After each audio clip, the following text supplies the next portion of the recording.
അക്രമത്തിൽ നേരിട്ട് പങ്കാളികളായ പ്രതികൾക്ക് മാത്രമേ ശിക്ഷ വിധിച്ചിരുന്നുള്ളൂ. ബാക്കി ഗൂഢാലോചനയുമായി ബന്ധപ്പെട്ട എല്ലാ പ്രതികളെയും വെറുതെ വിടുകയായിരുന്നു ചെയ്തത്.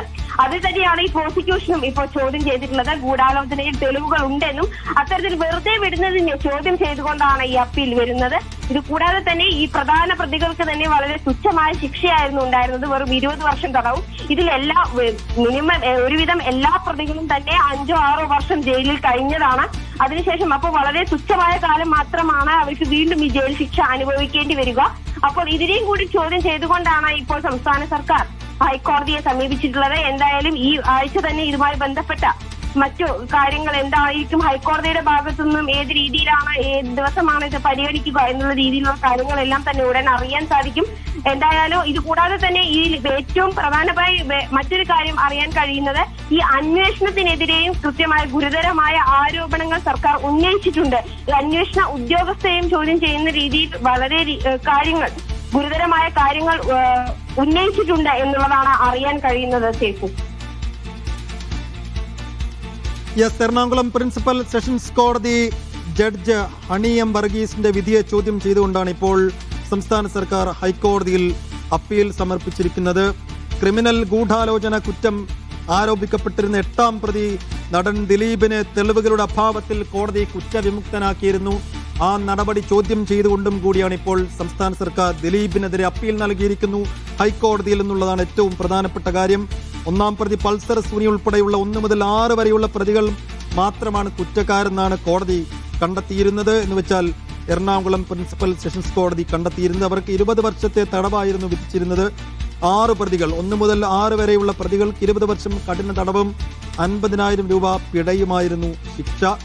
അത് കൂട്ടണമെന്നുള്ളൊരാവശ്യം ഇപ്പോൾ അപ്പീലിലുണ്ട്. അതിനപ്പുറത്തേക്ക് ക്രിമിനൽ ഗൂഢാലോചന കുറ്റം ആരോപിക്കപ്പെട്ടിരുന്നു. എന്തുകൊണ്ടാണ് ഈ കേസ് ഇത്രയും പ്രമാദമായത്, എന്തുകൊണ്ടാണ് ഇത്രയും കോളിളക്കമുണ്ടാക്കിയത്, ഇത്രയും ശ്രദ്ധേയമായത് എന്ന് ചോദിച്ചാൽ അതിൽ 8ാം പ്രതിയായിരുന്നത് നടൻ ദിലീപായിരുന്നു.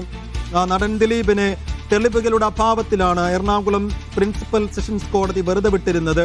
അത് ചോദ്യം ചെയ്തുകൊണ്ടാണ് ഇപ്പോൾ സംസ്ഥാന സർക്കാർ ഹൈക്കോടതിയിൽ അപ്പീലിന് പോകുന്നത്. അങ്ങനെ അപ്പീലിന് പോയി ഹൈക്കോടതി ഈ കേസ് വീണ്ടും പരിഗണിക്കുമ്പോൾ സ്വാഭാവികമായും കേസ് അന്വേഷണ ഘട്ടത്തിൽ സംഭവിച്ചതെല്ലാം ഒരിക്കൽ കൂടി റിവൈൻഡ് ചെയ്യേണ്ടതായിട്ട് വരും. ആ ഘട്ടത്തിൽ എന്താണ് ഹൈക്കോടതിയിൽ സംഭവിക്കാൻ പോകുന്നതെന്നത് വളരെ പ്രധാനപ്പെട്ട ആകാംക്ഷയാണ്. എന്തായാലും ഹൈക്കോടതി എന്നായിരിക്കും ഈ കേസെടുക്കുക എന്ന് നമുക്കറിയില്ല. ഹൈക്കോടതിയിൽ ഇപ്പോൾ സംസ്ഥാന സർക്കാർ അപ്പീലിന് പോയിരിക്കുന്നു. ഗോപികയുണ്ട്. ഗോപിക, വളരെ അടിയന്തരമായി പരിഗണിക്കണം എന്നൊരാവശ്യമാണോ കോടതിയിൽ സംസ്ഥാന സർക്കാർ? ടി ബി മിനി ഇപ്പോൾ നമ്മോടൊപ്പം ഉണ്ട്. ടി ബി മിനി, സംസ്ഥാന സർക്കാർ അപ്പീലിന് പോകുന്നു. കഴിഞ്ഞ ഡിസംബറിലാണ് എറണാകുളം പ്രിൻസിപ്പൽ സെഷൻസ് കോടതിയുടെ വിധി വരുന്നത്. 2 മാസം കഴിയുമ്പോൾ കൃത്യമായ നിയമവശങ്ങളൊക്കെ പരിശോധിച്ച് സംസ്ഥാന സർക്കാരിനെതിരെ, പ്രോസിക്യൂഷനെതിരെ വലിയ വിമർശനങ്ങളും ഒക്കെ ഉയർന്ന ഒരു ഘട്ടം കൂടി ഉണ്ടായിരുന്നല്ലോ. അപ്പോൾ കൃത്യമായി കാര്യങ്ങൾ പഠിച്ച്, നിയമവശങ്ങൾ പഠിച്ച് ഒരു ഹൈക്കോടതിയിൽ അപ്പീലിന് പോകുന്നു എന്നതാണോ, അല്ലെങ്കിൽ പേരിനൊരു അപ്പീലാണോ? എങ്ങനെ കാണുന്നു ഈ അപ്പീൽ നീക്കത്തെ?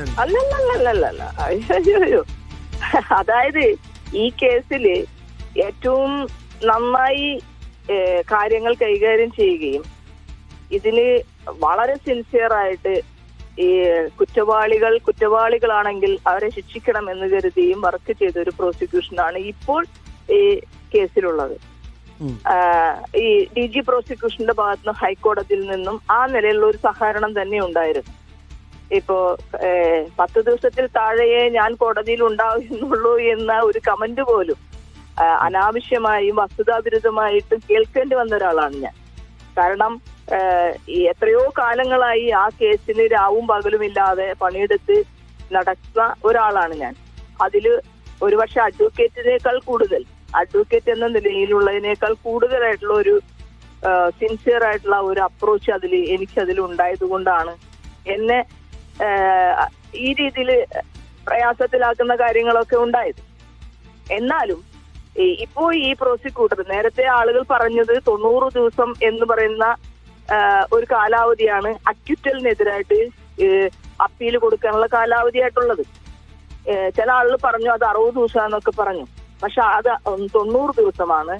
ഈ ഡിലേ പെറ്റീഷൻ ഒന്നും ഇല്ലാതെ 1700 ചില്ലാൻ പേജുള്ള ഈ ജഡ്ജ്മെന്റ് നല്ല രീതിയിൽ പഠിച്ച് അതിന് കൃത്യമായ തങ്ങളുടെ വാദമുഖങ്ങൾ നിരത്തി പ്രോസിക്യൂഷൻ ഈ അപ്പീല് ഇപ്പോൾ ഫയൽ ചെയ്തിരിക്കുന്നത്. ഇന്ന് ഫയൽ ചെയ്തിട്ടുണ്ട്. മിക്കവാറും അതിന്റെ കേസ് നമ്പർ ഇന്ന് വൈകുന്നേരമായിട്ടുണ്ടാകുമെന്ന്. അങ്ങനെ ഒരു അടിയന്തര പ്രാബല്യത്തിൽ കേസ് പരിഗണിക്കണമെന്ന ആവശ്യം ഹൈക്കോടതിയിൽ ഉന്നയിക്കുന്നുണ്ടോ സംസ്ഥാന സർക്കാർ? അല്ല, അങ്ങനെയല്ലല്ലോ. ഇതൊരു സാധാരണ റുട്ടീനായിട്ടുള്ള ഒരു കാര്യമാണ്. ഒരു അക്വിറ്റല് ഇപ്പൊ കൺവിഷനെതിരായിട്ട് എല്ലാ പ്രതികളും അപ്പീല് പോയി, അക്വിറ്റലിനെതിരായിട്ട് സർക്കാരും അപ്പീല് പോയി. അത് മാത്രമല്ല, ശിക്ഷ പോരാ, മറ്റുള്ള പ്രതികൾക്ക് ശിക്ഷ പോരാ എന്ന് പറയുന്ന ഒരു ആവശ്യം കൂടി സർക്കാർ ഉന്നയിച്ചിട്ടുണ്ട്. കാരണം ഏറ്റവും മിനിമം ശിക്ഷയാണ് ഇവർക്ക് കൊടുത്തിരിക്കുന്നത്. ഇതുപോലൊരു ക്രൈം ഇവര് കുറ്റവാളികളാണെന്ന് കണ്ടുപിടിച്ച സ്ഥിതിക്ക് ഇതുപോലൊരു ക്രൈമിന് അത്രേ ശിക്ഷ പോരാ. അപ്പൊ അതുകൊണ്ട് ദിലീപ് അടക്കമുള്ള പ്രതികളെ വെറുതെ വിട്ടപ്പോൾ അതിജീവിതയുടെ അഭിഭാഷക എന്ന രീതിയിൽ അങ്ങും വലിയ തോതിലുള്ള വിമർശനങ്ങളൊക്കെ നേരിട്ടതാണ്. അത് ആ കാര്യമാണ് നേരത്തെ അങ്ങ് സൂചിപ്പിച്ചത്. അപ്പോ ഹൈക്കോടതിയിലേക്ക് കേസ് എത്തുമ്പോൾ എങ്ങനെയാണ് പ്രതീക്ഷകൾ? ഞാൻ